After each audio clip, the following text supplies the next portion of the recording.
விசுவாசம் என்ன செய்கிறது? சுதந்திரிக்கிறது, சொந்தம் பாராட்டுகிறது, எனக்குரியது என்று அதை எடுக்குது. ஏன் எனக்குரியதுன்னு எடுக்கிறது என்றால், நம்ம மேல வைத்திருந்த அளவு கடந்த அன்பின் அடிப்படையில் இவைகளை நமக்கு வழங்கி இருக்கிறார். அற்புதம் நடக்கணுமா, அது நிரந்தரமா இருக்கணுமா, வளர்ந்த விதத்துல வந்து பெற்ற அற்புதத்தை தக்க வைத்து முன்னேறி போனோம்னா வார்த்தையை சாந்தமா ஏற்றுக்கொள்ளுங்க.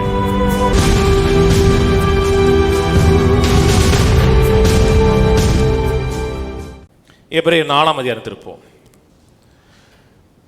எபிரேயர் 4:2. ஏனெனில் சுவிசேஷம் அவர்களுக்கு அறிவிக்கப்பட்டது போல நமக்கும் அறிவிக்கப்பட்டது.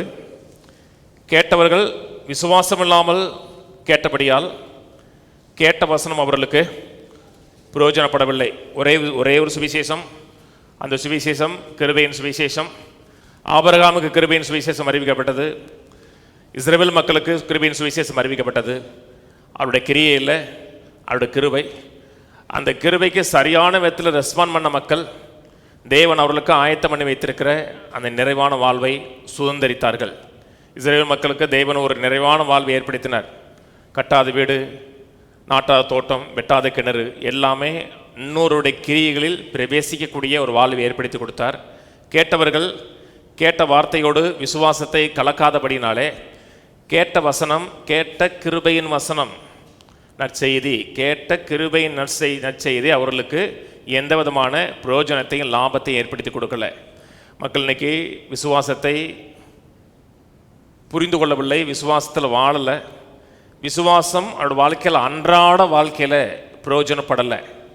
விசுவாசத்தில் வாழுகிறேன்னு சொல்லுகிறார்கள், எங்கள் வாழ்க்கையே விசுவாச வாழ்க்கை தாங்கிறாங்க. குறிப்பாக அது யார் சொல்கிறாங்கன்னா, எல்லாமே கஷ்டமாக இருக்குது, எல்லாமே துன்பமாக இருக்குது, ஸ்ட்ரகிள், அட்டல் ஸ்ட்ரகிளாக இருக்குன்னா எப்படி வாழ்கிறீங்கன்னா விசுவாச வாழ்க்கைமாங்க. குறிப்பாக ஊழியத்தில் ரொம்ப கஷ்டம், ரொம்ப போராட்டம்னா ஊழியம் எப்படின்னா விசுவாச ஊழியமாங்க. அப்படின்னா என்ன அர்த்தம்னா ஒன்றும் இல்லைன்னு அர்த்தம். விசுவாச ஊழியம் தேவனை சார்ந்து வாழுகிறோம் என்றால் அது நமக்கு பிரயோஜனமுள்ள வாழ்க்கையாக இருக்கணும், எல்லாம் நிறைவாக இருக்கணும், நத்திங் லேக்கிங், நத்திங் மிஸ்ஸிங்கான ஒரு வாழ்க்கையாக இருக்கணும். வேர்ட் ஆஃப் ஃபெய்த்துக்கு, அந்த மூமெண்ட்டுக்கு இன்றைக்கு வரை நன்றி உள்ளவனாக இருக்கேன். வேர்ட் ஆஃப் ஃபெய்த் மூமெண்ட்டில் தான் என் வாழ்க்கை ஆரம்பிச்சது. அதாவது என் பைபிள் காலேஜ் அங்கே தான் ஆரம்பிச்சது, விசுவாச போதனையில் தான் ஆரம்பிச்சது. விசுவாச போதனைக்கு இன்னும் நன்றியாக இருக்கிறேன். வேர்ட் ஆஃப் ஃபெய்த் மூமெண்ட்டில் நான் ஒரு ப்ராடக்ட்னு சொல்லி கொடுக்குறதில்ல நான் சந்தோஷப்படுறேன். ஆனால் அநேக மக்கள் இன்றைக்கி விசுவாசத்தை புரிந்து கொள்ளவில்லை. மக்கள் பொதுவாக என்ன சொல்லுவாங்கன்னா, நம்முடைய கண்ணீர் தேவனை அசைக்காது, நம்முடைய ஜெபம் தேவனை அசைக்காது, நம்முடைய விசுவாசம் தேவனை அசைக்குமாங்க. அப்போனா உங்களுக்கு விசுவாசம் புரியலைன்னு அர்த்தம். விசுவாசம் தேவனை அசைக்காது. விசுவாசம் தேவனை அசைத்ததென்றால் அப்போது நான் தான் அவரை செயல்படுத்துகிறேன்னு அர்த்தம். தேவன் தன்னுடைய கிருபையின் அடிப்படையில் நம்ம வைத்திருக்க அன்பின் அடிப்படையில் அவர் மூவ் ஆகியிருக்கிறார். அவர் எதை மூவ் ஆகியிருக்கிறாரோ அவர் மூவ் ஆனதற்கு நான் கொடுக்குற ரெஸ்பான்ஸை தான் வேதம் விசுவாசம் என்று சொல்லுகிறது. அவரை எந்த ஒரு காரியமும் அசைக்காது. தேவன் மாறாதவர், அன்பின் அடிப்படையில் கிருபையின் அடிப்படையில் அவர் செயல்படுகிறார். விசுவாசம் எதை அசைக்கிறது என்றால் நம்முடைய வாழ்க்கையில் இருக்க மலைகளை அசைக்கிறது, வாழ்க்கையில் இருக்க பிரச்சனைகளை, போராட்டங்களை அது அசைக்கிறது. தேவனுடைய கிருபை, அளவில்லாத கிருபை, தேவனுடைய அமேசிங் கிரேஸ்ங்கிற இல்லையா, அந்த ஆச்சரியமான கிருபை செய்ததை பெற்றுக்கொள்ளக்கூடிய ஒரு நிலையில் நம்மை அசைக்கிறது. நம்மை அசைத்து சரியான பொசிஷனில் விசுவாசம் நம்ம வைக்கிறது. அந்த பொசிஷனில் நின்னோம்னா தேவன் வைத்திருக்கிற அளவில்லாத நன்மைகளை அனுபவிக்க முடியும். அநேக மக்களுக்கு விசுவாசம் போர் அடிச்சிருச்சு. ஏன் போர் அடிச்சிருச்சுன்னா, இவங்க தேவனை அசைக்கிற வேலையில் இருக்காங்க. தேவனை அசைத்து அதன் மூலமாக ஒரு அற்புதத்தை பெறலாம்னு நினைக்கும் பொழுது ஒரு வாழ்க்கையில் எந்த அற்புதத்தையும் பெற முடியாது. தேவனை அசைக்கவே முடியாது. தேவன் அன்பின் அடிப்படையில் கிருபையின் அடிப்படையில் தான் அசைக்கிறார், அசைந்திருக்கிறார், மூவ் ஆகியிருக்கிறார். சரியான விதத்தில் மூவ் பண்ணோம்னா அற்புதத்தை பெற்றுக்கொள்ள முடியும். வேதம் சொல்லுகிறது, எபேசியர் 2:8 போன வாரம் பார்த்தோம், கிருபையினாலே விசுவாசத்தை கொண்டு ரட்சிக்கப்பட்டீர்கள், இது உங்களால் உண்டானதல்ல, இது தேவனுடைய ஈவு, ஒருவரும் பெருமை பாராட்டாதபடிக்கு இது கிரியைகளினால் உண்டானதல்ல. ஏனெனில் நற்கிரிகளை செய்வதற்கு நம் கிறிஸ்து இயேசுவுக்குள் சிருஷ்டிக்கப்பட்டு தேவனுடைய செய்ய இருக்கிறோம். அவைகளில், அந்த நற்கிரியைகளில் நான் நடக்கும்படி அவர் முன்னதாக அவைகளை ஆயத்தப்படுத்தியிருக்கிறார். நற்கிரியைகள் நம்மை ரட்சிக்கலை, நம்முடைய பரிசுத்தம் நம்ம ரட்சிக்கலை, நாம் செய்த புண்ணியமான செயல்கள் நம்மை ரட்சிக்கலை, கிருபை ரட்சிப்பை ஆஃபர் பண்ணியிருக்கிறது. விசுவாசத்தினாலே சுதந்திரிக்கிறோம். தேவன் என்ன செய்திருக்கிறார், அவர் யாராய் இருக்கிறார், என்ன ஏற்படுத்தி வைத்திருக்கிறார் என்பதை கிருபை என்று சொல்லுகிறோம். கல்வாரி சிலுவையின் மூலமாக இயேசு கிறிஸ்து என்ன செய்து முடித்தாரோ அதை நாம் கிரேஸ் என்று சொல்லுகிறோம். அந்த கிருபைக்கு நாம் கொடுக்கிற சரியான ரெஸ்பான்ஸை வேதம் விசுவாசம் சொல்லுகிறது. விசுவாசம் என்ன செய்கிறது? சுதந்திரிக்கிறது, சொந்தம் பாராட்டுகிறது, எனக்குரியது என்று அதை எடுக்குது. ஏன் எனக்குரியதுன்னு எடுக்கிறது என்றால் அதை அவர் ஆஃபர் பண்ணியிருக்கிறார். நம்ம மேலே வைத்திருந்த அளவு கடந்த அன்பின் அடிப்படையில் இவைகளை நமக்கு வழங்கியிருக்கிறார். வழங்கியிருக்கிறதை நாம் சொந்தம் பாராட்டுகிறோம். விசுவாசம் செயல்படுவதற்கு முதல் காரியம் என்ன? கிருபை அறியணும். வேர்ட் ஆஃப் ஃபெய்த் முக்கியமா, வேர்ட் ஆஃப் கிரேஸ் முக்கியமானா? கிருபையின் வார்த்தை முக்கியமா, விசுவாச வார்த்தை? கிருபையின் வார்த்தை தான் முக்கியம். ஏன்னா கிருபையின் வார்த்தை தான் உங்களுக்கு ஆஃபர் பண்ணுது. கொடுக்குற ஆள் பெரிய ஆளா, வாங்குற ஆள் பெரிய ஆளானா? கொடுக்கிறவர் தான் பெரிய. கிருபை தான் கொடுக்குது. அந்த தேவன் யார், தேவன் எப்படிப்பட்டவர், தேவனுடைய நேச்சர் என்னன்னு அறிந்து கொண்டோம்னா நாம் விசுவாசத்தில் அதை சொந்தம் பாராட்டுகிறோம், எடுக்கிறோம். வேதம் சொல்லுகிறது விசுவாசம் கேள்வியினால் வரும், கேள்வி தேவனுடைய வார்த்தையை கேட்கறதுனால வரும். விசுவாசம் கேட்கறதுனால வரும். விசுவாசம் கேட்கறதுனால என்ன வருதுன்னா, விசுவாசம் என்ன கேட்கிறோம்னா அவரை குறித்து கேட்கிறோம், அவருடைய நேச்சரை குறித்து கேட்கிறோம், அவருடைய கேரக்டரை குறித்து கேட்கிறோம், அவர் என் மேலே வைத்திருக்கிற நிபந்தனையற்ற அன்பை குறித்து கேட்கிறோம், அவருடைய தயவை கேட்கிறோம், அவருடைய நற்குணங்களை கேட்கிறோம், சிலுவையில் என்ன செய்து முடித்தாரோ அதை கேட்கிறோம். அதை கேட்கும் போது விசுவாசம் வருது. சபைக்கு வரும்போதெல்லாம் உங்களை பற்றி கேட்குறீங்க, நீங்கள் கட்டின சகப்பு சிலையை பற்றி கேட்குறீங்க, தலைமுடியை பற்றி கேட்கப்படுகிறது. யாரையே பற்றி உருட்டி எடுக்கிறாங்கன்னா விசுவாசம் வராது, காண்டம்னேஷன் வரும். தகுதியற்றவர்கள், அருகதையற்றவர்கள், நீலாம் பரலோகம் போக முடியுமா, அதான் வரும். ஏன் இன்னைக்கு மக்கள் கிறிஸ்தவத்தில் பெரிய ஒரு சாதனை ஏற்படுத்தலைன்னா கேட்ட போதனை விசுவாச போதனை கிடையாது. அதாவது வேர்ட் ஆஃப் ஃபெய்த் கிடையாது, வேர்ட் ஆஃப் கிரேஸ் கிடையாது. தேவன் என்ன செய்து முடித்தார் என்பது அவர்களுக்கு அறிவிக்கப்படவில்லை. மக்கள் விசுவாசம்னு நினைக்கிறாங்கன்னா விசுவாசம் உன்னை செஞ்சிரும், விசுவாசம் உன்னை சாதிச்சிரும், விசுவாசத்தினால நான் ஒரு காரியத்தை சம்பாதிக்க முடியும்னு நினைக்கிறாங்க. விசுவாசமே கிஃப்ட்னு சொல்லுகிறது. இது உங்களால் உண்டானதில்லை, தேவனுடைய ஈவு. விசுவாசத்தையும் ஈவா கொடுத்து, கிருபையும் ஈவா கொடுத்து, ஈவா கொடுத்த கிருபையை ஈவா கொடுத்த விசுவாசத்தினால் பெற்றுக்கொண்டீங்கன்னா நீங்க பாக்கியவான்னு சொல்றாரு. இதில் மேன்மை பாராட்ட என்ன இருக்கு? ஒண்ணுமே கிடையாது. கொஸ்டின் பேப்பரையும் கொடுத்தாச்சு, ஆன்சர் சீட்டையும் கொடுத்தாச்சு, ரெண்டுமே பக்கத்தில் இருக்கிறது. பேனா இருக்கு, கொஸ்டின் பேப்பர் எடுத்த டீச்சரும் பக்கத்திலே உட்காந்துருக்காங்க. நீங்கள் பாஸ் ஆகிட்டீங்க, டிஸ்டிங்ஷன் எடுத்துட்டீங்க. இதில் பெருமை பாராட்ட என்ன இருக்கு? நத்திங். எல்லாவற்றையும் ஆயத்தம் பண்ணாரு, ஆயத்தம் பண்ணிருக்கிறத சொல்லி கொடுத்தாரு. சொல்லி கொடுத்தது மட்டுமல்ல, அதை சுதந்திரிப்பதற்கு நமக்குள்ளே வாசம் பண்ணிட்டு இருக்கிறாரு. இப்போ மேன்மை பாராட்டல் எங்கே? அது நீக்கப்பட்டதுன்னு வேதம் சொல்லுகிறது. ஒவ்வொரு நாளும் தேவனோட வார்த்தையை படித்து இந்த வார்த்தைக்குள்ள தேவன் என்ன வைத்திருக்கிறார் என்பதை அறிந்து, அந்த அறிகிற அறிவை கிருபைன்னு சொல்றோம். என்ன வார்த்தை அறியும் போது யாரை அறிகிறோம்? கிறிஸ்துவை அறிகிறோம். தேவன் வாக்குத்தத்தம் பண்ணினதை அறிகிறோம். அவர் தன்னோட அன்பின் அடிப்படையில் எனக்கு ப்ரொவைட் பண்ணதை அறிகிறோம், கொடுத்திருக்கதை அறிகிறோம். அறியும் பொழுது விசுவாசம் செயல்பட ஆரம்பிக்கிறது. வேதம் சொல்லுகிறது நாம் தரிசித்து நடக்கவில்லை, விசுவாசித்து நடக்கிறோம் இருக்கு. விசுவாசித்து நடக்கிறோம்னு என்ன அர்த்தம்? அவர் என்ன வாக்குத்தத்தம் பண்ணியிருக்கிறாரோ அதன்படி நடக்கிறோம், அவர் கொடுத்த ஆசீர்வாதத்தின்படி நடக்கிறோம், அவர் எனக்கு ஏற்படுத்தி வைத்திருக்கிற நன்மைகளில் நடக்கிறோம். அதை நடக்க நடக்க என்ன ஆகுதுன்னா என் மைண்டு ரெனியூ ஆகுது. என் மைண்டு ரெனியூ ஆகி மைண்டு புதுப்பிக்கப்பட்டு இளைப்பாறுதலுக்குள்ள பிரவேசிக்கிறோம். விசுவாசித்தவர்களோ அந்த இளைப்பாறுதலுக்குள்ள பிரவேசிக்கிறோம். நம்முடைய இளைப்பாறுதல் யார்? கிறிஸ்து. எபிரேயர் 4 சொல்றார்களே, அவர்கள் இந்த இளைப்பாறுதலை பிரவேசிக்கல. அந்த இளைப்பாறுதல் யார்? கிறிஸ்து. அவர்களுக்கு வாக்கு பண்ண வாழ்க்கை கிறிஸ்து சம்பாதித்து வைத்திருக்கிற இன்றைய வாழ்க்கைக்கு முன் அடையாளம். அவர் ஆஃபர் பண்றார், சுதந்திரிக்கிறோம். இதுல நம்முடைய வேலை என்ன? ஒண்ணுமே கிடையாது. விசுவாசங்கிறது முழுக்க முழுக்க தேவனை நோக்கி பார்க்கறதுங்க, நம்மளை நோக்கி பார்க்கறது கிடையாது. நம்மளை நோக்கி பார்த்துட்டோம்னாவே ஃபெய்த்து டோட்டலாக செயல்படாமல் போயிடும். விசுவாசம் இன்ஆக்டிவாக மாறிடும். விசுவாசத்தை துவைக்கிறவரும் முடிக்கிறோம் அவரே நோக்கி ஓட கடவன் இருக்கு. வேற யாரையும் பார்க்காதேங்கிறாரு. விசுவாச வீரர்கள் கூட பார்க்காதேங்கிறாரு. எண்ணாமத்தில் பாம்பு கடிக்குது, பாம்பு கடிச்சு மக்கள் கொத்து கொத்த செத்துக்கிட்டு இருக்கான். எல்லாருமே உத்தமம் கிடையாது, மிச்சம் இருக்கவங்கலாம் செத்தவங்கலாம் கெட்டவங்க, மிச்சம் இருக்க நல்லவங்க கிடையாது. அத்தனை பேரும் தேவனோட வார்த்தை மீறினவர்கள். மேலே ஒரு ப்ரொவிஷன் கொடுக்கப்படுகிறது. கிறிஸ்து சிலுவையில் என்ன செய்வார்ங்கிற நற்செய்தி அறிவிக்கப்படுகிறது. தன்னுடைய கிரியைகளை நோக்கி பார்க்காமல், தான் மீறினதை நோக்கி பார்க்காமல், தான் மீறினதை சிந்திக்காமல், அவர் என்ன செய்திருக்கிறார் என்பதை மட்டும் நோக்கி பார்த்தவர்கள் பிழைத்துக் கொண்டார்கள். அதே ரட்சிப்புக்கு ஆண்டவர் கொண்டு வராரு. வனாந்தரத்தில் மோசையினால் வெங்கல சர்ப்பம் உயர்த்தப்பட்டது போல மனுஷகுமாரன் உயர்த்தப்பட வேண்டும். அவன் யார், அவன் எப்படிப்பட்டவன், அவனுடைய பாவம் என்ன, அவனுடைய செயல்கள் என்ன, எதையுமே நோக்கி பார்க்காமல் எவன் கண்கள் மனுஷகுமாரன் மேல அப்படி நோக்கமா இருக்கிறதோ அவன் ரட்சிக்கப்படுகிறான். அப்படித்தான் சுகத்தை பெறுகிறோம், அப்படித்தான் அற்புதத்தை பெறுகிறோம். வாழ்க்கைக்கு வேண்டிய தேவன் ஏற்படுத்தி வைத்திருக்கிற அத்தனை காரியங்களையும் அந்த மெத்தடில் தான் நாம் பெறுகிறோம். இது விசுவாசத்தில் முதல் காரியம். விசுவாசம் என்பது முழுக்க முழுக்க தேவனுடைய கிருபையை சார்ந்தது, வேர்ட் ஆஃப் கிரேஸை சார்ந்தது, கிருபையை சார்ந்தது. அதன் அடிப்படையில் விசுவாசம் வேலை செய்யுது.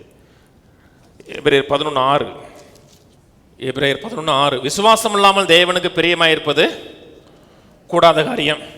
ஏனென்றால் தேவனிடத்தில் சேருகிறவன் அவர் உண்டென்றும் தம்மை தேடுகிறவர்களுக்கு பலன் அளிக்கிறவர் என்றும் விசுவாசிக்க வேண்டும். விசுவாசத்தில் ரெண்டாவது முக்கியமான விசுவாசம் இல்லாமல் தேவனுக்கு பிரியமாக இருப்பது கூடாத காரியம். ஏனென்றால் தேவனிடத்தில் சேருகிறவன். ஆங்கில பைபிள் அழகா இருக்கும், தேவனை தேடுகிறவன் இருக்கும். those who seek the Lord இருக்கும், தேவனை தேடுகிறவர்கள். விசுவாசத்தில் மக்கள் விசுவாசத்தில் வாழணும். தேவன் வைத்திருக்கிற அற்புதங்களை பெற்று அனுபவிக்க வேண்டும். தேவன் நமக்காக வைத்திருக்கிற நன்மைகள்லாம் சுதந்திரிக்கணும், வெற்றிகரமான வாழ்க்கை வாழணுங்கிற ஆசை இருக்கு. ஆனால் தேவனை தேடுவதற்கு அவர்களுக்கு நேரம் கிடையாது. எல்லாத்துக்குமே நேரம் இருக்கும். சபைக்கு வர்றதுக்கோ, பிரசங்கம் கேட்கறதுக்கோ, உட்காந்து 1 மணி நேரம் சத்தியத்தை கேட்பதற்கோ அவருக்கு நேரம் இருக்காது.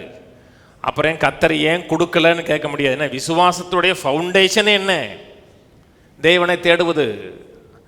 தேவனிடத்தில் சேருகிறவன் அவர் உண்டென்றும் தம்மை தேடுகிறவர்களுக்கு. யார் அவரை தேடுகிறார்னா அவருடைய நேச்சர் என்ன, அவர் எப்படிப்பட்டவர், அவர் குணாதிசயம் என்ன, என்னை குறித்து அவருடைய நினைவுகள் என்ன என்பதை எவன் தேடுகிறானோ அவன் விசுவாச வாழ்க்கையில் வளர்றான், ஃபார்வர்ட் ஆகிறான். அவரை தேட தேட அவருடைய நேச்சர் அறியணும். ஒருத்தர் ரொம்ப பழகுறீங்க, க்ளோஸாக பழகுறீங்க, அவரை குறித்து உங்களுக்கு எல்லாமே தெரியுதுன்னா அவருடைய ரியல் நேச்சர் தெரியுது. பழக பழக அவர் தங்கன்னு தெரியுது. உங்களுக்காக தான் எல்லாம் வச்சிருக்கிறாருன்னா நீங்கள் சுதந்திரிப்பு தாங்குவீங்களா? உங்களுக்கு சில க்ளோஸ் நண்பர்கள் இருக்காங்களா, ஏற்கனவே ஒரு பசங்க சொல்லி க்ளோஸ் ஃப்ரெண்ட்ஸ் இருக்காங்க. அவங்க வீட்டுக்கு போனோம்னா அவங்க ஃப்ரிட்ஜில் இருக்க நம்ம ஓப்பன் பண்ணி எடுக்கலாம். என்னன்னாலும் சாப்பிட்லாம், எதுனாலும் சாப்பிட்லாம், எவ்வளோ காஸ்ட்லியான பொருள் இருந்தாலும் சாப்பிட்லாம். ஏன் சாப்பிட்லாம்? க்ளோஸ் ஆகிட்டா அவங்க யாரும் தெரியும். க்ளோஸ் ஆனவங்க வீட்டிலலாம் ஃப்ரிட்ஜ் திறக்க முடியாதுங்க, தெரியுமா? நான்லாம் கல்யாணம் முடிச்சதுக்கப்புறம் எங்கள் வீட்டு பீரவை நான் திறக்கவே கிடையாது. அது எங்கள் அம்மா பெருமையாக வர சொல்லும், அவன் பாரு நம்ம வீட்டு பீரவை திறக்க மாட்டான். அது பெருமை இல்லைங்க.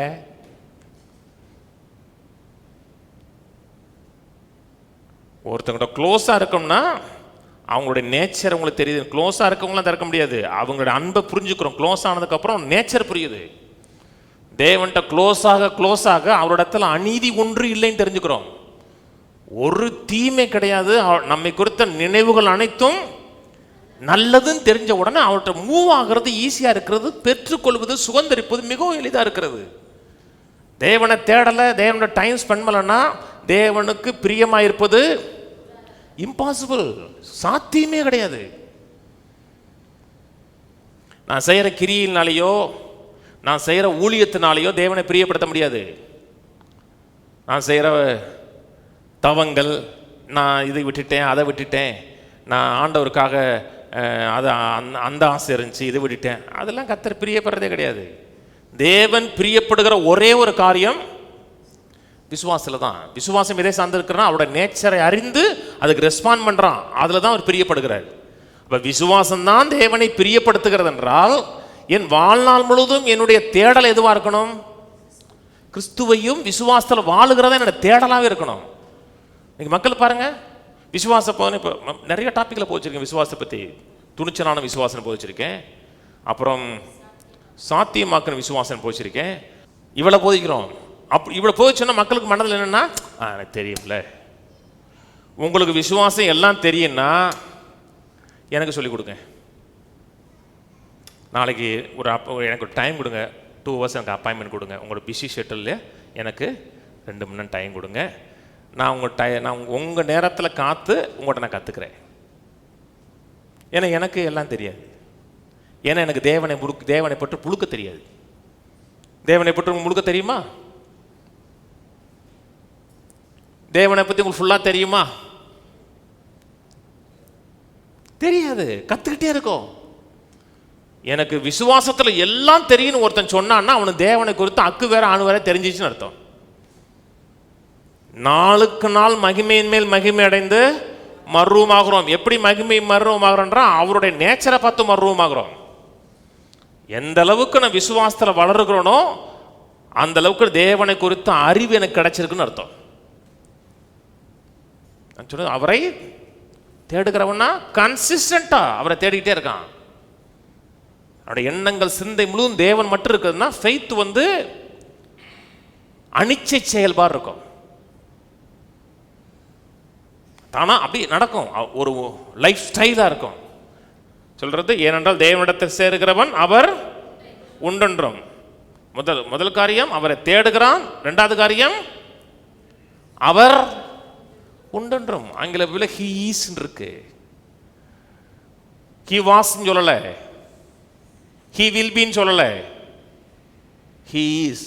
அவர் எப்பவுமே பிரசன்ட் டென்ஸுங்க. ஆண்டவர் சொன்னார் இல்லையா, அவன் பேர் என்னன்னு கேட்டபோது ஐ ஆம் தட் ஐ ஆம். இருக்கிறவராகவே இருக்கிறேன். விசுவாசம் என்றால் என்ன? ஆங்கில பைபிள் நவ் ஃபெய்த் இஸ் இருக்கு. நவ் ஃபெய்த் வாஸ்ன்னு சொல்லலை, நவ் ஃபெய்த் வில் பின்னு சொல்லலை, நவ் ஃபெய்த் இஸ். விசுவாசம்னா என்ன?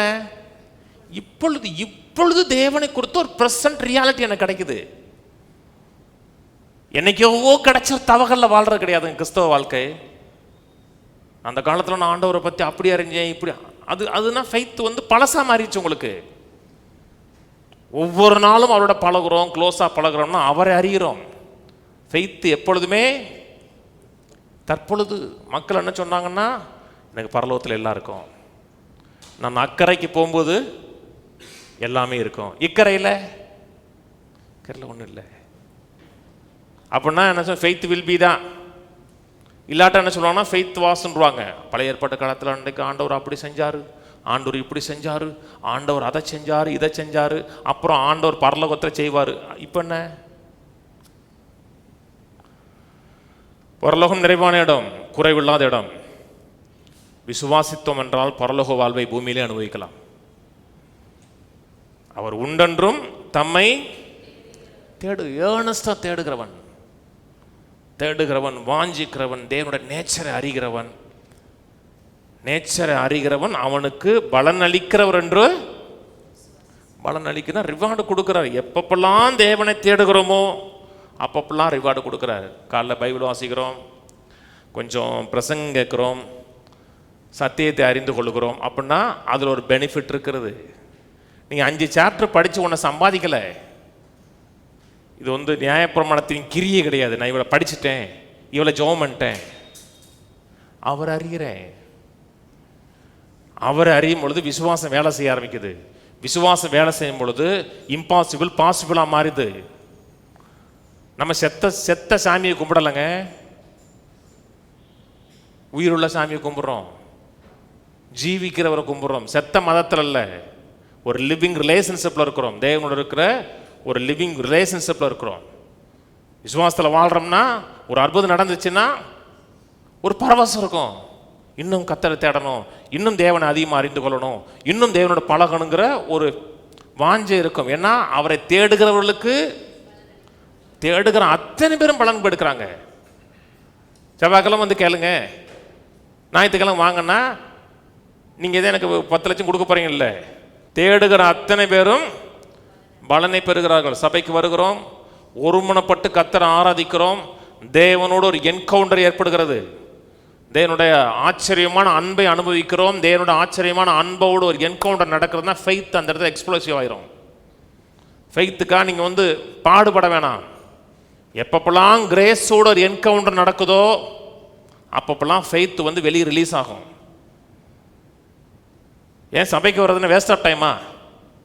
நீங்கள் போகிற 10 ரூபா காணிக்க எனக்கு சொல்கிறேன், வேணா வாங்க, வார வாரம் 100 ரூபா நான் வாங்கிட்டு கொடுக்குறேன். நான் சொல்கிறது உங்கள் லைஃப் மாறணும். தெருவில் நீங்கள் தேவனுடைய பிள்ளைகளும் காமிக்கப்படணும், ரிவார்டு உண்டாயிருக்கணும். அப்போ தேவனோட ஒரு என்கவுண்டர் அடிக்குது, தேவனை குறித்த ரெவலேஷன் உண்டாகுதுன்னா அடுத்த லெவலில் நிற்போம். வேதம் முழு ஒரு வசனம் திரும்பி வருதுங்க. ஆபுக்கு 2:4 இருக்கிறது, நீதிமான் தன் விசுவாசத்தினாலே பிழைப்பான் இருக்கிறது. ரோமர் 1:17 இருக்கிறது. அப்புறம் கலாத்தியர் 3:11 இருக்கு. அப்புறம் எபிரேயர் 10:38 இருக்கு. இந்த வசனம்லாம் நீதிமான் விசுவாசத்தினாலே பிழைப்பான். நீதிமானா? சிலருக்கு சந்தேகமா இருக்கு. நீதிமானா? எப்படி நீதிமானானீங்க? என்ன செஞ்சீங்க? ஒன்றும் செய்யலை. ஒரு அம்மா எனக்கு அடிச்சு ரொம்ப நாளைக்கு முன்னாடி, அவளை நீதிமான்ங்கிறீங்க, அவன் என்ன செய்கிறான்னு தெரியுமா? நான் என்னங்க அவளை என்னங்க அவங்களை என்னைக்காச்சும் நான் நீதிமான் சொன்னாங்க? அவர் தாங்க சொன்னார். நான் அவள் சினிமாவுக்கு போகிறா, அவளை போய் நீதிமான்ங்கிறீங்க. நான் என்னை சொன்னேன், அக்கா நீதிமான் என்னைக்காச்சும் கூட்டு பண்ண? நான் அவர் நீதிமான் ஆகியிருக்கிறாரு. நீங்கள் என்ன செஞ்சீங்கன்னு அடிப்படையில் இல்லை, அவர் என்ன செஞ்சாருன்னு விசுவாசிங்க, உங்களே கர்த்தர் நீதிமான் சொன்னார். உங்களை பார்த்தீங்களா? அன்னைக்கு உங்களை பார்க்குறக்கு ஒன்றுமே இல்லை, எம்டியாக நிராயுதபாணியாக நின்னீங்க. அதுக்கப்புறம் ரசிக்கப்பட்டதுக்கு நம்ம பார்க்கணும். இப்போ ஸ்கோர் பாயிண்ட் கிடைச்சிருச்சா? இப்போவும் அவரே பாருங்க. அதாவது வேதம் சொல்லுகிறது, நாம் தரிசித்து நடவாமல் விசுவாசித்து நடக்கிறோம். என்ன நடக்குது? சூழ்நிலை எப்படி இருக்கு? என்ன நடந்து போகுது? கர்த்தர் மாற்றுவார். சூழ்நிலையில் பார்க்கலாம் தேவன் பெரியவர். தேவன் காட் ஆஃப் இம்பாசிபிள்ங்கிறோம், சாத்தியமில்லாதை சாத்தியமாக்குறோன்னு சொல்கிறோம். விசுவாசிக்கிறவனுக்கு எல்லாம் கூடுன்னு விசுவாசிக்கிறீங்க. எப்பப்பெல்லாம் தேவனுடைய அன்பை தேவனுடைய கிருபை புரிந்து கொள்ட்டு வார்த்தை ரிசீவ் பண்ணுகிறோமோ, வார்த்தை ரிசீவ் பண்ணும் போதெல்லாம் கிருபை ரிசீவ் பண்ணுகிறோம். கிருபை ரிசீவ் பண்ணும்போதெல்லாம் நம்ம சூப்பர் நேச்சுரல் மண்டலத்துக்குள்ளே என்ட்ரி ஆகிறோன்னு அர்த்தம். இது போதனை கிடையாது, இது லைஃப் ஸ்டைல். காலையில் இட்லி சாப்பிட்டீங்களா? இல்லைங்க நான் கூழு தான் சாப்பிட்டேன். இதே ஒன்று சாப்பிட்டீங்கல்ல, இட்லி சாப்பிட்டீங்களா, பழைய சோறு சாப்பிட்ருக்கலாம், சம்திங் இதே சாப்பிட்டீங்களா? நாளைக்கு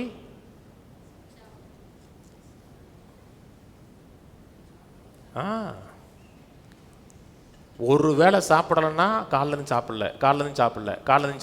எத்தனை முறை சொல்கிறீங்க தெரியுமா? ஒரு வேளை தான் சாப்பிடல, நீங்கள் காலிலேருந்து சாப்பிடலை, சாப்பிட்றதுக்கு நேரம் இல்லை. இவ்வளோ பேசுகிறீங்களே, ஏன் ஒரு சர்வீஸ்க்கு வரலுக்கு உங்களுக்கு துடிக்க வேணாம்? இந்த வாரம் வரவே இல்லை அப்படிலாம் சொல்லணும். ஒரு வேளை தான் நாங்கள் சாப்பிடல, செத்து கொண்டு போக மாட்டோம். வாசிப்போம் மார்க் 11:22. ஃபெய்த்துன்னு எடுத்துட்டிங்கன்னா மார்க் 11, 22, 24 வரை படிக்கலான்னு நீங்கள் ஃபெய்த்துக்குள்ளே போக முடியாது. என்ன விசுவாசத்தை குறித்து தேவன் பேசின அற்புதமான சப்ஜெக்ட் இது. மார்க் 11:22. இயேசு அவர்களை நோக்கி, தேவனிடத்தில் விசுவாசம் உள்ளவர்களாக இருங்கள். தமிழில் தேவனிடத்தில் விசுவாசம் உள்ளவர்களாக இருக்கும், சில ஆங்கில பைபிளில் தேவனுடைய விசுவாசம் உடையவர்களாக இருங்கன்னு இருக்கும். ரெண்டுமே கரெக்டு தான். தேவனிடத்தில் விசுவாசம் உள்ளவர்களாக இருங்களும் கரெக்டு தான், தேவனுடைய விசுவாசம் உடையவர்களாக இருங்களும் கரெக்டு தான். தேவனிடத்தில்னாலும் கரெக்டு தான், தேவனுடையன்னு கரெக்டு தான். ஹேவ் ஃபெய்த் இன் காட்னு சொன்னாலும் கரெக்டு தான், ஹேவ் ஃபெய்த் ஆஃப் காட்னு சொன்னாலும் கரெக்டு தான். தேவனிடத்தில் விசுவாசம் வச்ச உடனே தேவனுடைய விசுவாசமே இருக்கு. எங்க இருக்கு? தேவன் எப்படி ஆப்ரேட் பண்றாரோ அதே ஃபெய்த் நம்முடைய ஆவிக்குள்ள இருக்கிறது. அந்த விசுவாசம் எப்படி ஆப்ரேட் ஆகுதுன்னு சொல்றாரு 23.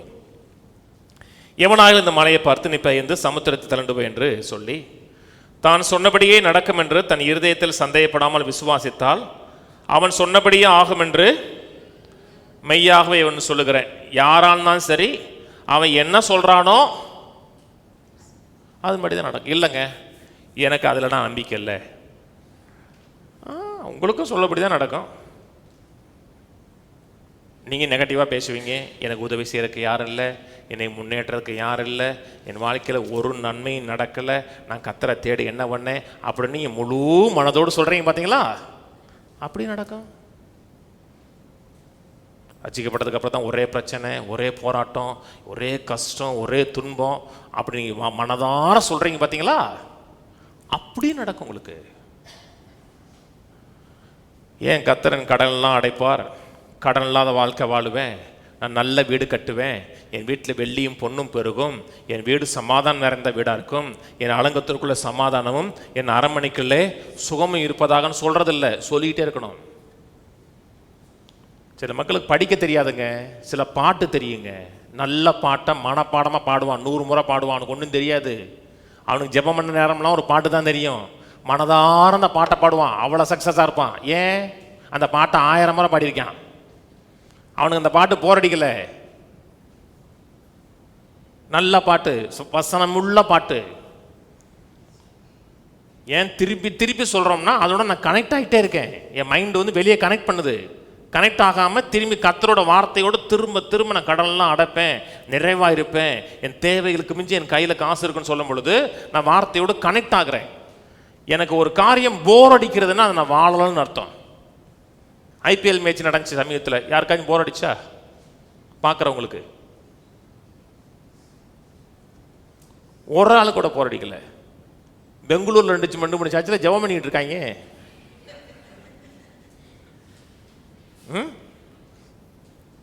எப்படி ஊக்கமா? பெரிய பெரிய சர்ச்சு, 2 சர்ச்சும் சொல்லக்கூடாது. ஆர்சிபி ஜெயிக்கணும்னு அந்த அப்படி ஜெயிச்சா அடுத்ததுல போய்த்திக்கிச்சு, ஜெபம் கேட்கப்படலை. அது உங்களுக்கு போர் அடிக்கலையில? அடுத்த வருஷம் ஐபிஎல் இருக்கும், தோனி வருவார், துடுப்பை போடுவாருன்னு மக்கள் வாஞ்சியாக தான் இருக்கான். அப்பயும் விசுவாசம் மட்டும் மக்களுக்கு போர் அடிக்குதுன்னா இதில் அவங்க வாழலன்னு அர்த்தம். ஒரு காரியம் உங்களுக்கு போர் அடிக்குதுன்னா அது உங்கள் லைஃப் ஸ்டைலே இல்லைன்னு அர்த்தம். அவன் சொன்னபடி ஆகும். 24 ஆதலால் நீங்கள் ஜெபம் பண்ணும் பொழுது எவைகளை கேட்டுக்கொள்வீர்களோ அவைகளை பெற்றுக்கொள்வோம் என்று விசுவாசியுங்கள், அப்பொழுது அவைகள் உங்களுக்கு உண்டாகும் என்று சொல்லுகிறேன். விசுவாசியுங்கள், அவைகள் உங்களுக்கு உண்டாகும். எதை பற்றி பேசுகிறோம்? சுதந்திரிக்கும் விசுவாசம் பேசுகிறோம். பெற்றுக்கொள்ளுகிறதாக விசுவாசியுங்கள், வேறு விதமாக சுதந்திரித்ததாக விசுவாசியுங்கள், அப்பொழுது அவைகள் உங்களுக்கு உண்டாகும். இது கஷ்டமா? ரொம்ப சிம்பிள். தேவனுடைய அத்தனை காரியங்களும் சிம்பிளுங்க, எளிமையானதுங்க. யாரே ஒருத்தர் உங்களுக்கு அதை வந்து திருச்சி சொன்னா தான் உங்களுக்கு கஷ்டம். தேவன் வந்து அவ்வளத்தையும் எளிமையாக வச்சிருக்கிறார். புரிந்து கொள்ளணும், அறிந்து கொள்ளணும்னு நினைச்சு படித்தோம்னா பைபிள் வந்து உங்களுக்கு ஓப்பன் புக்காக இருக்கும். கஷ்டம், பைபிள்லாம் உங்களுக்கு புரியாது, எங்களுக்கு தான் புரியும் நினச்சி படிச்சோன்னாங்கன்னா உங்களுக்கு புரியாது. ஏசு பேசினார் இல்லையா? எத்தனை பேருக்கு எழுத படிக்க தெரியாது? எல்லாருக்கும் எழுத படிக்க தெரியுதுல்ல? இயேசு காலத்தில் இயேசு போதிச்ச பெரும்பாலான நாட்கள் எழுத படிக்க தெரியாதவங்க தெரியுமா?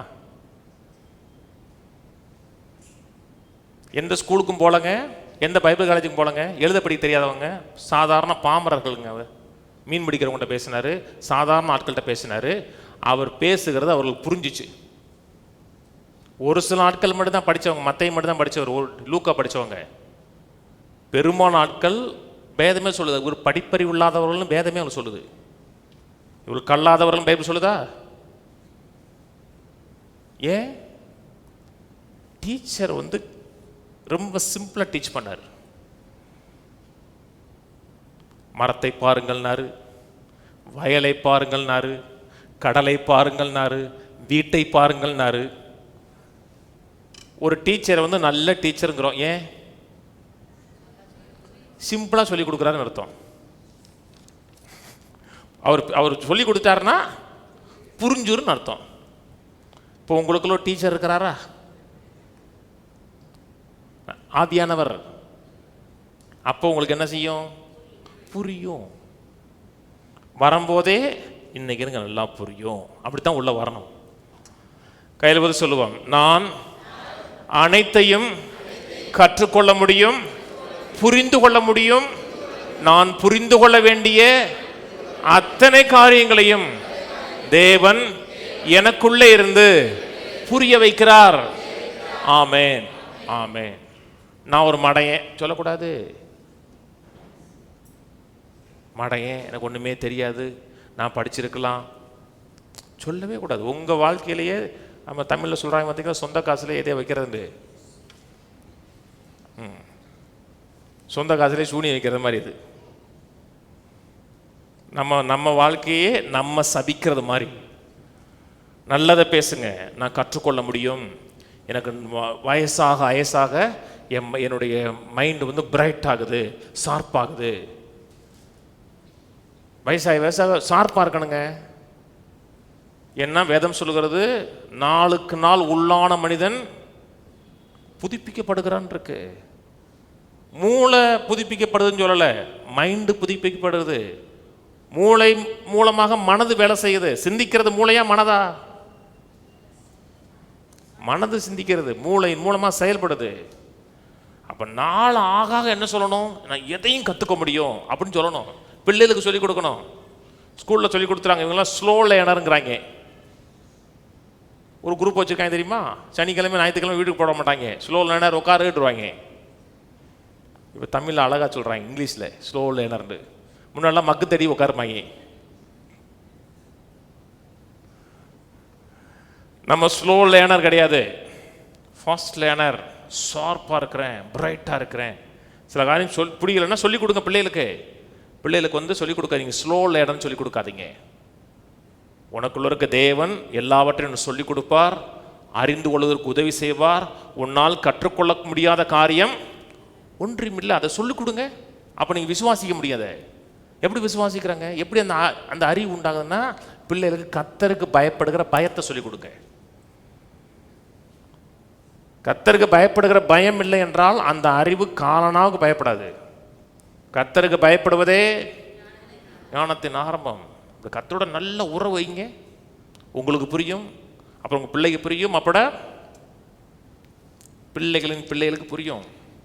கையில் வந்து சொல்லுவோம், என்னால் எனக்குள்ள இருக்கிற அபிஷேகத்தினால் எல்லாவற்றையும் அறிந்து கொள்ள புரிந்து கொள்ள எனக்கு முடியும்.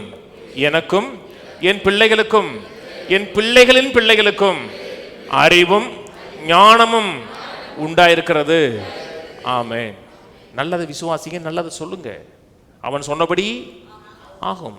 மார்க் 11:24 சொல்வது, எவைகளை கேட்டுக்கொள்வீர்களோ அவைகளை பெற்றுக்கொள்ளுகிறோம். குறிப்பாக எவைகளை கேட்டனோ அவைகளை பெற்றுக்கொண்டேன். மக்களுக்கு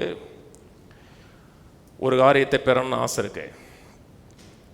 ஒரு லேண்டு வாங்கின ஆசை இருக்கலாம், ஒரு வீடு வாங்கின ஆசை இருக்கலாம், ஒரு நல்ல நகை வாங்கின ஆசை இருக்கலாம். இப்போ ஆசை வந்தோன்னா மனது முழுக்க எது இருக்கும்? அது எதை வாங்க நினைக்கிறோம் அதில் தான் இருக்கும். அப்புறம் அதை பெறுவதற்கு என்னென்ன வழி செய்யலான்னு பார்ப்போம். இது ஃபெய்த்தே கிடையாதுங்க. அதில் கத்தர் கிடையாது, வார்த்தை கிடையாது, ஒன்றுமே கிடையாது. ஆனால் அவங்க மனசு முழுக்க அந்த பதில் இருக்கும். அப்புறம் அதை எந்த வழியில் பெறலான் இருக்கும். முதல்ல வார்த்தையை விசுவாசிங்க. மனது முழுதும் வார்த்தை இருக்கட்டும், பதில் இருக்கக்கூடாதுங்க, வார்த்தை இருக்கட்டுங்க. அதை பெற்றுக்கொண்டேன்னு விசுவாசிங்க, அப்பொழுது அவைகள் உங்களுக்கு உண்டாகும். போன ஞாயிற்றுக்கிழமை சொன்னேன், பெற்றுக்கொண்டேன்னா என்ன வார்த்தை? அது அர்த்தம் என்ன? எடுத்துக்கொண்டேன், சொந்தம் பாராட்டினேன், அதை சீஸ் பண்ணுறேன்னா அபகரிக்கிறேன். எவைகளை விரும்புகிறனோ, எவைகளை வாஞ்சிக்கிறனோ அவைகளை எடுத்துக்கொண்டேன், அபகரிக்கிறேன் என்று விசுவாசிங்க. ஒரு டிரான்ஸ்லேஷன் போடுறேன், இந்த new living translation. I tell you, you can pray for anything, and if you believe that you have received it, it will be yours. You can pray for anything. எதுக்குனாலும் ஜெபம் பண்ணுங்க. ஆங்கில பைபிளில் கேஜேவியில் வாட் திங் யுவர் டிசைன் இருக்கும், எதனாலும் விரும்புங்கன்னு இருக்கு. விருப்பம் தான் ஜெபத்துடைய foundation. You can pray for anything, and if you believe that you have received it, பெற்றுக்கொண்டதாக விசுவாசித்தீர்கள் என்றால் அது உங்களுடையதான் மாறும். உங்களுடையதான் மாறுறதுக்கு முதல்ல என்ன செய்கிறோம்? பெற்றுக்கொண்டதாக, ரிசீவ் பண்ணதாக முதல்ல விசுவாசிங்க. ஆனால் காலகாலமாக எப்படி வந்துச்சுன்னா, நான் கத்தரை நம்பி இருக்கிறேன், எல்லாமே கத்தர்கிட்ட கொடுத்துட்டேன். கத்தர் கொடுப்பார், கொடுக்கலன்னா கத்தர் கொடுக்கலன்னு அர்த்தம். நான் கத்தரை நம்பி வாழ்கிறேங்க, கத்தர் எனக்கு எப்போ கொடுக்க நினைக்கிறாரோ அப்போ கொடுப்பார். அப்படி சொல்லி கொடுக்கலையே. எவைகளை கேட்டுக்கொள்வீர்களோ அவைகளை கத்தர் கொடுப்பார் என்று விசுவாசிங்கள், அப்பொழுது உண்டாகன்னு சொல்லலை. கத்தர் கொடுத்துருக்கிறாரா? கொடுத்துருக்கிறார். அதனால தான் முதல்ல வேர்ட் ஆஃப் கிரேஸ் கேட்கணும், கிருபையின் வார்த்தைகளை கேட்கணும். கொடுத்துருக்கிறார் என்பதை அறியணும், அப்புறம் பெற்றுக்கொண்டதான் விசுவாசிக்கணும், அப்பொழுது அவைகள் உங்களுக்கு உண்டாகும். யாக்கோபு போவோம். யாக்கோபு 1:21. ஆகையால் நீங்கள் எல்லாவித அழுக்கையும் கொடிய துர்க்குணத்தையும் ஒழித்துவிட்டு உங்கள் உள்ளத்தில் நாட்டப்பட்டதாயும் உங்கள் ஆத்துமாக்களை ரட்சிக்க வல்லமை உள்ளதாய் இருக்கிற வசனத்தை சாந்தமாய் ஏற்றுக்கொள்ளுங்கள். சாந்தமாய் ஏற்றுக்கொள்ளுங்கள். எதை பேசுகிறோம்? சுதந்திரிக்கும் விசுவாசம், வேறு விதமாக ஏற்றுக்கொள்ளும் விசுவாசம், சொந்தம் பாராட்டுகிற விசுவாசம்.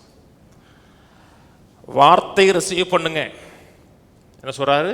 ரட்சிக்க வல்லமாய் இருக்கிற வசனத்தை சாந்தமாய் ஏற்றுக்கொள்ளுங்கள். எதை ஏற்றுக்கொள்கிறோம்? வசனத்தை ஏற்றுக்கொள்ளுகிறோம். வசனத்தை ஏற்றுக்கொள்ளும் போது என்ன நடக்குது? ஆத்துமாவுக்கு ஒரு ரட்சிப்பு உண்டாகுது. சிம்பிளா ஏற்றுக்கொள்ளுங்க, ரட்சிப்பு உண்டாகும்.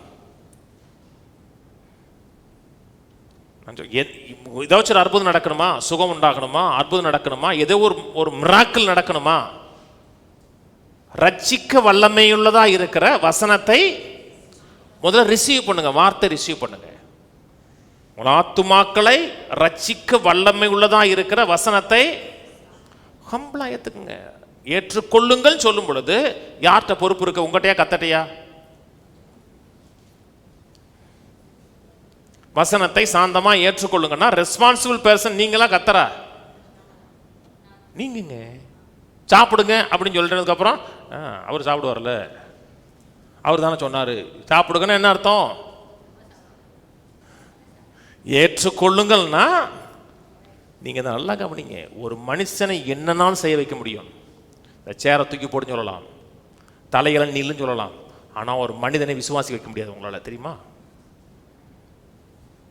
ஒன்று காரியத்தை ரிசீவ் பண்ணுகிறதாக அவனுக்குள்ள நீ ஒன்றுமே செய்ய முடியாது. கையை வெட்டலாம், காலை வெட்டலாம், டார்ச்சர் பண்ணலாம், ஆனால் அவனை நீங்கள் விசுவாசிக்க வைக்க முடியாது. அது யாருடைய பொறுப்பு? அவன் பொறுப்பு. அது ஒரு மனிதனுக்கு உதவி அவன் மைண்டில் வசனத்தை எந்த அளவுக்கு ஏற்றுக்கொள்கிறானோ அந்த அளவுக்கு தான் வாழ்க்கை உண்டாகும். யாருக்கு அந்த ரட்சிப்பின் வல்லமை உண்டாகுது? ஏற்றுக்கொள்ளுவருக்கு, சாந்தமாக ஏற்றுக்கொள்ளுவர்களுக்கு. நல்லா கவனிங்க. எந்த மனிதனும் உங்களை விசுவாசிக்க வைக்க முடியாது. கர்த்தர் உங்களை விசுவாசிக்க வைக்க மாட்டார், ஃபோர்ஸ் பண்ண மாட்டார். எனக்கு ஃப்ரீ வில் கொடுத்துட்டார்.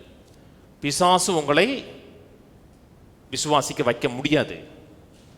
அவனால முடியாது, மனுஷனாலும் முடியாது. கர்த்தர் உங்களை விசுவாசிக்க வைக்க மாட்டார். யாருடைய பொறுப்பு இருக்கு? இப்போ நான் பிரசங்கம் பண்ணுறேன், இப்போ நான் பிரசங்கம் பண்ணுறது நீங்கள் கேட்காம உட்காந்துருக்கலாம். தெரியுமா? இங்கே காதை அடைச்சிக்கிட்டு நீங்கள் அந்த நேரத்தில் பைபிள் வாசிக்கலாம். பிரசங்கம் எடுத்துகிட்டு மாயை மாயை எல்லாம் மாயை, செவ்வாய்க்கிழமை சர்வீஸ் மாயை, பிரசங்கமும் மாயை, நீங்கள் வானத்தின் கீழே எல்லாம் மாயை நீங்கள் படிக்கலாம். இங்கே தான் உட்காந்துருக்கீங்க, ஆனால் நீங்கள் ஏற்றுக்கொள்ளலை. நான் இங்கே பேசும்போது நான் மனதில் வரதெல்லாம் பேசுகிறது கிடையாதுங்க. என் மனதில் 1000 எண்ணங்கள் வரும், அதை பேச மாட்டேன். ஏன்னா நான் அவருடைய ரெப்ரசன்டேட்டிவாக நின்று பேசுகிறேன், அவருடைய பிரதிநிதியாக நிற்கிறேன் நான். அப்போ அதை ஏற்றுக்கொள்ளலைன்னா அது வேலை செய்யாது, ரட்சிக்க முடியாது. அப்படி சொல்ல சாந்தமாக ஏற்றுக்கொள்ளுங்கன்னு இருக்கு. ரட்சிக்க வல்லமை உள்ளதாக இருக்கிற வசனத்தை சாந்தமாக ஏற்றுக்கொள்ளுங்க. சாந்தமாக ஏற்றுக்கொள்ளுன்னா ஏற்றுக்கிறேன். சாந்தமாக இருக்கிறதுக்கு ஆப்போசிட் என்ன? பெருமையாக இருங்க. சிலருக்கெல்லாம் என்ன சொல்லுங்க ஏற்றுக்க மாட்டாங்க. அவங்களுடைய நல்வாழ்வுக்காக சொல்லுவோங்க.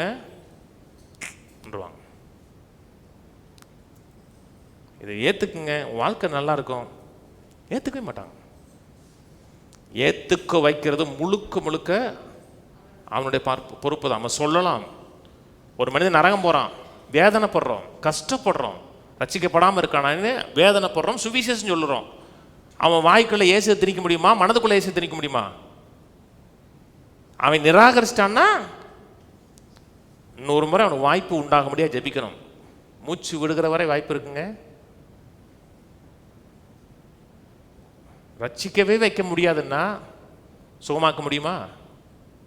பொருளாதாரத்தில் மாற்றத்தை கொண்டு வர முடியாது. நீ உன் பார்ட் என்ன? உங்கள் வாழ்க்கையில் ஒரு சுதந்திரம் உண்டாகணும், ஒரு மாற்றம் உண்டாகணும்னா நீ முதல்ல ரிசீவ் பண்ண வேண்டியது என்னது? வசனத்தை சாந்தமாக கேட்கணும். அப்படி சரண்டர் பண்ணிடணும். வசனம் சொல்லுதா, நான் ஏற்றுக்கிறேங்க, நான் மாறிக்கிறேன் அப்படின்னா சக்ஸஸாக இருக்கலாம். இல்லைன்னா சக்ஸஸ் இம்பாசிபிளாக மாறிடும். வாசிப்போம் 1 தெசலோனிக்கே 2ஆம் அதிகாரம் 13ஆம் வசனம். ஆகையால் நீங்கள் தேவ வசனத்தை எங்களாலே கேள்விப்பட்டு ஏற்றுக்கொண்ட பொழுது, தேவ வசனத்தை எங்களாலே கேள்விப்பட்டு ஏற்றுக்கொண்ட பொழுது அதை மனுஷர் வசனமாக ஏற்றுக்கொள்ளாமல் தேவ வசனமாகவே ஏற்றுக்கொண்டதினால் நாங்கள் இடைவிடாமல் தேவனுக்கு சோத்திரம் செலுத்துகிறோம். அது மெய்யாகவே தேவ வசனம்தான். விசுவாசிக்கிற உங்களுக்குள்ளே அது வேலை செய்கிறது. விசுவாசிக்கிற உங்களுக்குள்ளனா ஏற்றுக்கொள்ளுகிற உங்களுக்குள்ள வேலை செய்யுது. விசுவாசம் வேலை செய்யுது. யாருக்கு வேலை செய்யுது? ஏற்றுக்கொள்ளுறதுக்கு. சாந்தமாக யார் ஏற்றுக்கொள்ளுறவங்களுக்கு வேலை செய்யுது. பெருமையாக ஏற்று நிற்கிறவங்களுக்கு வேலை செய்யாது. அப்போஸ்தலனாகிய பவுல் தான் பேசுகிறாரு. அப்போஸ்தலனாகிய பவுல் பண்ண எல்லா பிரசங்கத்தையும் எல்லா மக்களும் எல்லா இடத்துலையும் ஏற்றுக்கொண்டார்களா? ஏற்றுக்கொள்ளலை. கல்லெறிஞ்சாங்க அவர் மேலே, தூசி தூத்துனாங்க. இவன் கொலைபாதகன் சொன்னாங்க. என்ன சொன்னார்? சத்தியத்தை சொன்னார். அதனால தான் ஒரு இடத்த கேட்குறாரு, நான் உங்களுக்கு சத்தியத்தை சொன்னதுனாலே உங்களுக்கு சத்ருவானமாங்கிறாரு. சத்தியத்தை தான் சொல்லி கொடுத்தாரு, ஆனால் சத்ரு மாதிரி பார்த்தாங்க. இந்த மக்களை சொல்றாரு, தேவ வசனத்தை எங்களால் கேள்விப்பட்டு ஏற்றுக்கொண்ட பொழுது. முதல்ல கேட்கணும், அப்புறம் ஏற்றுக்கொள்ளணும், அப்படி அங்கீகரிக்கணும். அற்புதம் நடக்கணுமா, அதிசயம் நடக்கணுமா, சுகமாகணுமா, வசனத்தை ஏற்றுக்குங்க. மக்களுக்கு ஒண்டர் நடக்கணுங்கிறாங்க. வாழ்க்கையில் ஒரு ஒண்டர் நடக்கணும். ஒண்டர் நடக்கிறதுக்கு முன்னாடி வேர்டு ரிசீவ் பண்ணணும். வேர்டு இல்லைன்னா ஒண்டர் இல்லை, அற்புதம் இல்லை. ஒரு மாற்றம் ஏறணும், ஒரு மர்வம்னா வசனத்தை சாந்தமாக ஏற்றுக்கொள்ளுங்க இருக்கு. பக்கத்தோட சொல்லுங்க, சும்மா சொல்லுங்க, கர்த்தருடைய வார்த்தையை சாந்தமாய் ஏற்றுக்கொள்ளுங்கள். அந்த வார்த்தை உங்களை ரட்சிக்க வல்லதாக, விடுவிக்க வல்லதாக இருக்கிறது. ஆமென். மக்களுக்கு எப்படி இருக்காங்கன்னா, இந்த வசனம் பேசுகிறவங்க, பிரசங்கம் பண்ணுறவங்களுக்குலாம் ஒன்றும் தெரியாது. அந்த டச்சுன்னு தள்ளி விட்டு கீழே விடுறாங்க பார்த்தீங்கன்னா அவங்க பெரிய ஆளு. இந்த ஆள் என்ன 1 மணி நேரம் பேசிகிட்டே தான் இருக்காரு. அங்கே போனால் விழுந்தஞ்சிட்டு வரலாம். என்ன நடக்கும்? ஒன்றும் நடக்காது. வாழ்நாள் முழுக்க விழுந்தஞ்சிக்கலாம். விழுகிறதும் எழுந்திருக்கிறதா இருக்கலாம். அற்புதத்தையும் வார்த்தையை நீங்கள் பிரித்து பார்க்குறீங்கன்னா நீங்கள் இம்மெச்சூர் கிறிஸ்டின்னு அர்த்தம். நீங்கள் வளர்ச்சி அடையாத ஒரு குழந்தைன்னு அர்த்தம். அற்புதம் எங்கே ஆரம்பிக்குது? வார்த்தை ஏற்றுக்கொள்ளுங்க, அற்புதம் நடக்கும். நல்லா கவனிங்க. ஆவிக்குரியதெல்லாம் தேவனிடத்தில் வந்தது கிடையாது. சில ஆவிக்குரிய காரியம் நடக்கலாம், ஆனால் தேவன்கிட்ட வந்து சொல்லவே முடியாது. அமெரிக்க பிரசிடென்ட் ஜான் எஃப் கென்னடி இத்தனாம் தேதி சுட்டு கொல்லப்படுவார்னு ஒரு பெண் தீர்க்கதரிசனம் சொன்னான். அப்படி சுட்டு கொல்லப்பட்டார். ஆனால் அவள் தெய்வ மனுஷி கிடையாது. எல்லாரும் தெய்வ மனுஷனாங்க. அவள் கடைசியில் ஒரு பெலிசூனியம் பண்ணுறவ. அதாவது ஆவிக்குரிய காரியம்லாம் தேவன்கிட்ட வரலைங்க. நீங்கள் மக்கள் ஒரு இடத்துல ஒரு சூப்பர் நேச்சுரல் காரியம் நடந்துச்சுன்னா ஆன்னு பிறந்துறாங்க. ஏன்னா அவங்களுக்கு டிசர்ன் பண்ண தெரியாது. நன்மை தீமை என்னதென்று பகுத்தறியாத குழந்தைகள். இயேசு சோதிக்கப்படுகிறார், பிசாசுனால் சோதிக்கப்படுகிறார். பிசாசு வார்த்தை பேசுகிறான். இயேசு அப்படியே ஆன்னு ஏற்றுக்கிட்டாரா? ஏற்றுக்கல. வார்த்தைக்கு வந்து கவுண்டர் திரும்பி கவுண்டர் பண்ணுறார், வேற வார்த்தை சொல்கிறார். சூப்பர் நேச்சுரல் என்கவுண்டர் நடக்குதா? அந்த சோதனை மலையில் சூப்பர் நேச்சுரல் காரியம் நடந்துச்சா நடக்கலையா? நடந்துச்சு. தேவாலயத்தின் உப்பரியை கூட்டு போகிறான் அவரை. அப்புறம் ஒரு செகண்ட்ல உலகத்தினுடைய சகல மகிமையும் காமிக்கிறான். ஆனால் அது வந்து தேவன்கிட்ட வந்துச்சா? வரல. தேவன்கிட்ட வரக்கூடிய சூப்பர் நேச்சுரல் வார்த்தைங்க. ஜெபம் முக்கியமா வார்த்தை முக்கியமா? வார்த்தை தான் முக்கியம். வார்த்தை தான் முதலிடம். ஃபவுண்டேஷன் என்னங்க? வார்த்தையை ஏற்றுக்கொண்டீங்கன்னா நீங்கள் அற்புதத்தை ரிசீவ் பண்ண முடியும். வார்த்தைங்கிறது 10 கற்பனை நீயோ அப்படின்னு சொல்கிறதில்ல, அவரோ அப்படி பார்க்குறது. அவர் செஞ்ச வார்த்தைகளை. யோவான் 1க்கு வாங்க. மைண்ட் ரெனியூவான ஆட்களுக்கு தாங்க தெரியும் ஃபிசிக்கல் மேனிஃபெஸ்டேஷன் நடக்கும்போது தேவன்கிட்ட வந்துச்சா தேவன்கிட்ட வரலையா அப்படின்னு அவங்களாம் புரிந்து கொள்ள முடியும். குழந்தைகளுக்கு ஒன்றுமே தெரியாது. நமக்கு எப்பவுமே வார்த்தை தான் சொல்கிறோம், அப்படி தானே சொல்கிறோம். நமக்கு வந்து வார்த்தை தான் முக்கியம்னு சொல்கிறோம். அப்படின்னா என்ன அர்த்தம்? வார்த்தை தான் முக்கியம்னு என்ன அர்த்தம்னா இயேசு தான் முக்கியம்னு சொல்கிறோம். வார்த்தையும் இயேசு ஒன்று. எங்களுக்கு வார்த்தை தான் முக்கியம்னு சொல்கிறோம்னா என்ன சொல்கிறோம்னா இயேசு தான் முக்கியம்னு சொல்கிறோம். வாசிங்க, அதை காமிக்கிறேன் உங்களுக்கு. ஆதியிலே வார்த்தை இருந்தது, அந்த வார்த்தை தேவனிடத்தில் இருந்தது, அந்த வார்த்தை தேவனாய் இருந்தது. ஆதியிலே வார்த்தை இருந்தது, வார்த்தை தேவனிடத்தில் இருந்தது, வார்த்தை தேவனாய் இருந்தது. 14ஆம் வசனம். அந்த வார்த்தை மாம்சமாகி கிருபையினாலும் சத்தியத்தினாலும் நிறைந்தவராய் நமக்குள்ளே வாசம் பண்ணினார். அவருடைய மகிமையை கண்டோம். அது பிதாவுக்கு ஒரே பேரானுடைய மகிமைக்கு ஏற்ற மகிமையாகவே இருந்தது. வார்த்தை மாம்சமானது. வார்த்தை மாம்சமானது. அப்புறம் 16, அவருடைய பரிபூர்ணத்தினால் நாம் எல்லோரும் கிருபையின் மேல் கிருபை பெற்றோம். எவருடைய பரிபூர்ணத்தினால்? வார்த்தையின் பரிபூர்ணத்தினால். கான்டெக்ஸ்ட் விட்டுறக்கூடாது. வார்த்தை மாம்சமானது, வார்த்தை ஆதியில் இருந்தது. அப்போ வார்த்தையின் பரிபூர்ணத்தினால் நாம் எல்லோரும் கிருபையின் மேல் கிருபை பெறுகிறோம். எதை பெறுகிறீங்க? முதல்ல வார்த்தையை பெறுகிறோம், கிருபையுள்ள வார்த்தையை பெறுகிறோம். அப்புறம் கிருபையின் மேல் கிருபை ரிசீவ் பண்ணுகிறோம். 10ஆம் வசனம். அவர் உலகத்தில் இருந்தார், வார்த்தை உலகத்தில் இருந்தார், உலகம் அவர் மூலமாய் உண்டாயிற்று. உலகம் வார்த்தை மூலம் உண்டாயிற்று, உலகமோ வார்த்தையை அறியவில்லை. அவர் தமக்கு சொந்தமானதில் வந்தார், அவருக்கு சொந்தமானவர்கள் அவரை ஏற்றுக்கொள்ளவில்லை. அவர் தமக்கு சொந்தம், அவர்னா வார்த்தை தமக்கு சொந்தமானதிலே வந்தார், வார்த்தைக்கு சொந்தமானவர்களும் அவரை ஏற்றுக்கொள்ள. கவனிச்சுவாங்க. இன்னைக்கும் எத்தனையே கிறிஸ்தவர்கள் வார்த்தைக்கு சொந்தமானவர்கள் வார்த்தை கேட்க மாட்டாங்க. ஆராதிக்கும் போது அப்படியே அனலாக இருப்பாங்க, அதுக்கப்புறம் பிரசங்கம் பண்ணும்போது அடுத்த மண்டலத்துக்கு போயிடுவாங்க. ஏன்னா எது முக்கியம்? வார்த்தை ஏற்றுக்கொள்ள கிடையாது. 12ஆம் வசனம். அவருடைய நாமத்தின் மேல் விசுவாசம் உள்ளவர்களாய், அவருடைய நாமத்தின் மேல் விசுவாசம் உள்ளவர்களாய் அவரை ஏற்றுக்கொண்டவர்கள். அவரை ஏற்றுக்கொண்டவர்கள்னா வார்த்தை ஏற்றுக்கொண்டவர்கள் எத்தனை பேர்களோ அத்தனை பேர்களும் தேவனுடைய பிள்ளைகள் ஆகும்படி அவர்களுக்கு அதிகாரம் கொடுத்தார். வார்த்தை ஏற்றுக்கொண்டவர்கள் ஒன்னை பெறுகிறார்கள். சொன்னது புரியுதுங்களா? ஒன்னை சுதந்திரிக்கணும்னா முதல்ல அவங்க எதை சுதந்திரிக்கணும்? வார்த்தையை சுதந்திரிக்கணும். வார்த்தையை நிராகரித்தவர்கள் பிள்ளைகள் ஆகல, ஆனா வார்த்தை ஏற்றுக்கொண்டவர்கள் பிள்ளைகள் ஆகும்படி அதிகாரம் கொடுத்திருக்கிறார். சுகமாகணுமா, அற்புதம் நடக்கணுமா, வார்த்தை ரிசீவ் பண்ணுங்க. எந்த ஒரு காரியமும் மரியா அப்படி கற்பம் தரிச்சாங்க, வார்த்தை வந்துச்சு. எப்படி ரட்சிக்கப்பட்ட முத யாரோ ஒருத்தர் வார்த்தை சொன்னாரு, அந்த வார்த்தை சாந்தமாக ஏற்றுக்கொண்டோம், ரட்சிக்கப்பட்டோம், மாற்றம் உண்டானது. அந்நிய பாஷை பேசணுமா, அந்நிய பாஷை குறித்து கேட்கணும், அப்புறம் ஏற்றுக்கொள்ளணும், அந்நிய பாஷை பேசலாம்.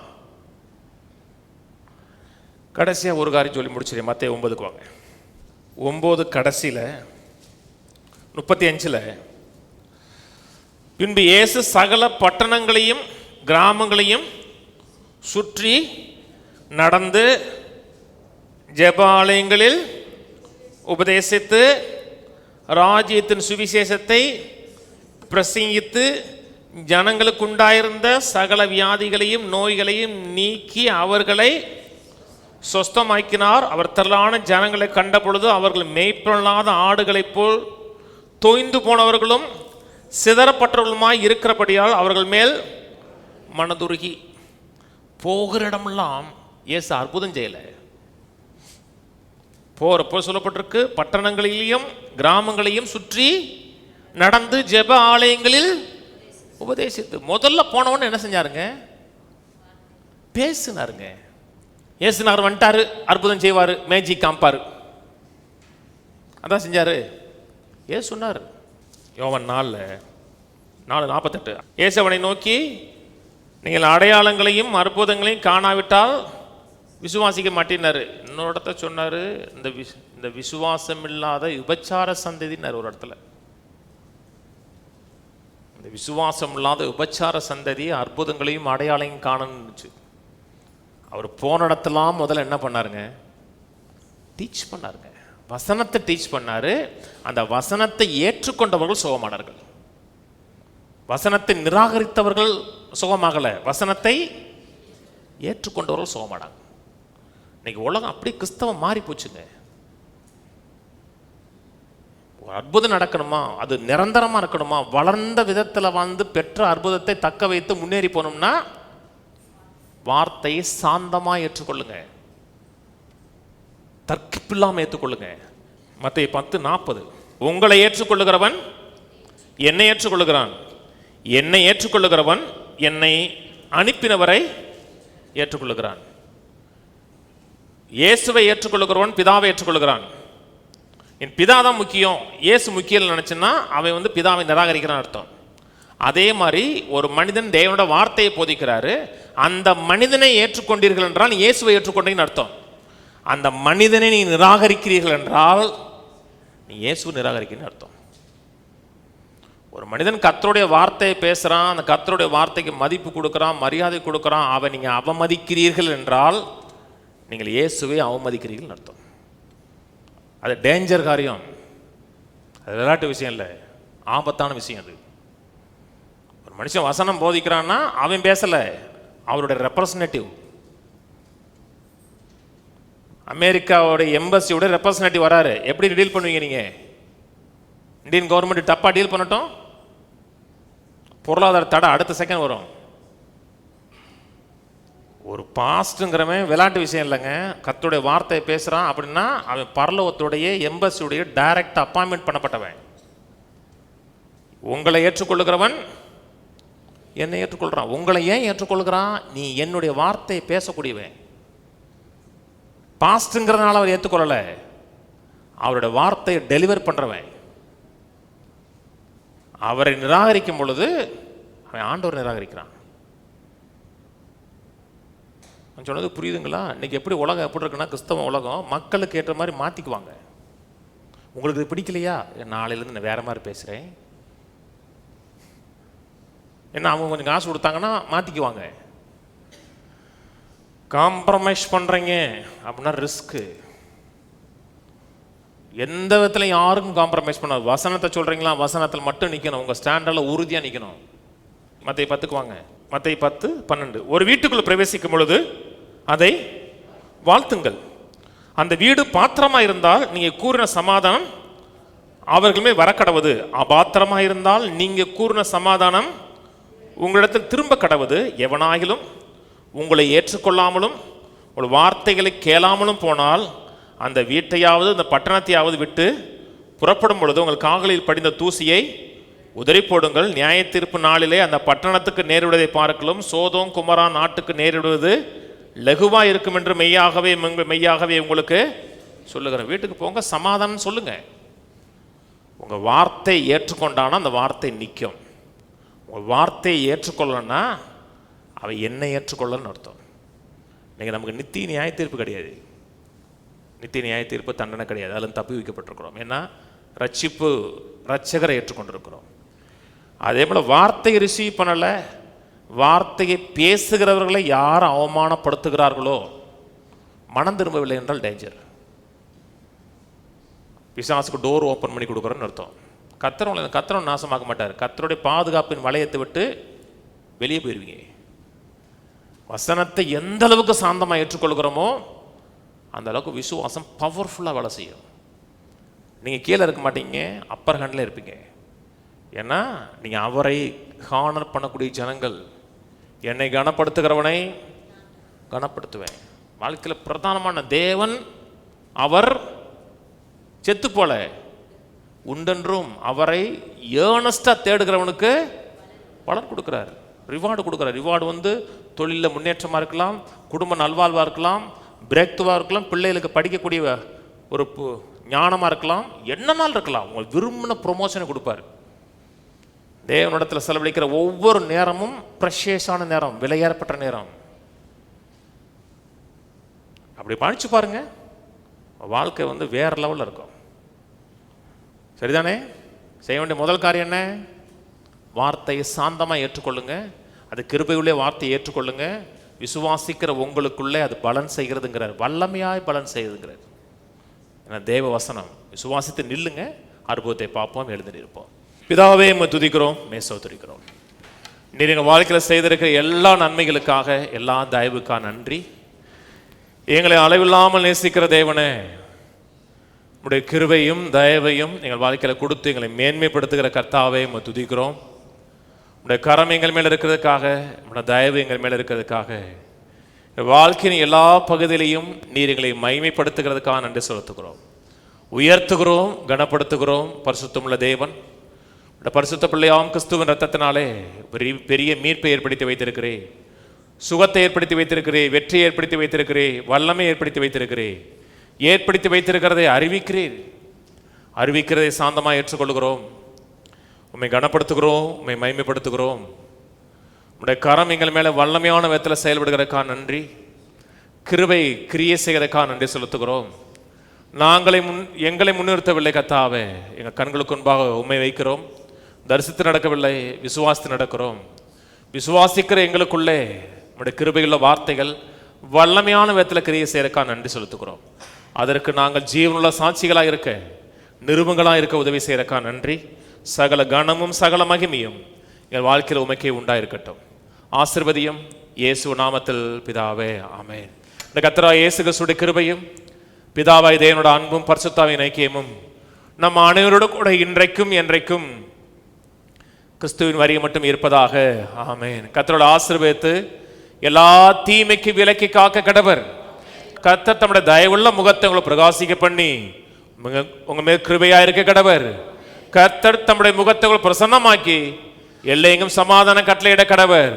கர்த்தரோட ஆசீர்வதித்து ஜீவனோடு சுகத்தோடு ஒரு நோயும் ஒரு விளைவினமும் அணுகாமல் 120 ஆண்டுகளுக்கு மேலாக நிறைவாக வாழ வைப்பாராக. ஆமென், ஆமென், ஆமென்.